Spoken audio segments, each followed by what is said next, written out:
আসসালামু আলাইকুম রহমতুল্লাহি বারাকাতু।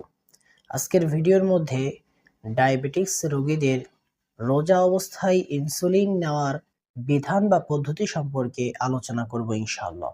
রোজা অবস্থায় যারা ডায়াবেটিক্স রোগী রয়েছে, ডায়াবেটিক্স রোগীদের প্রধানতম একটি ঔষধ হচ্ছে ইনসুলিন।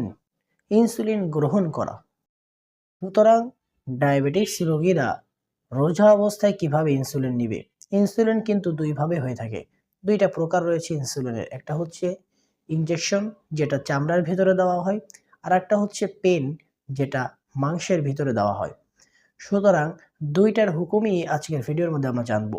সংক্ষিপ্ত পরিসরে বলবো যে রোজা অবস্থায় ডায়াবেটিস রোগীরা ইনসুলিন নিতে পারবে, এতে কোনো অসুবিধা নাই।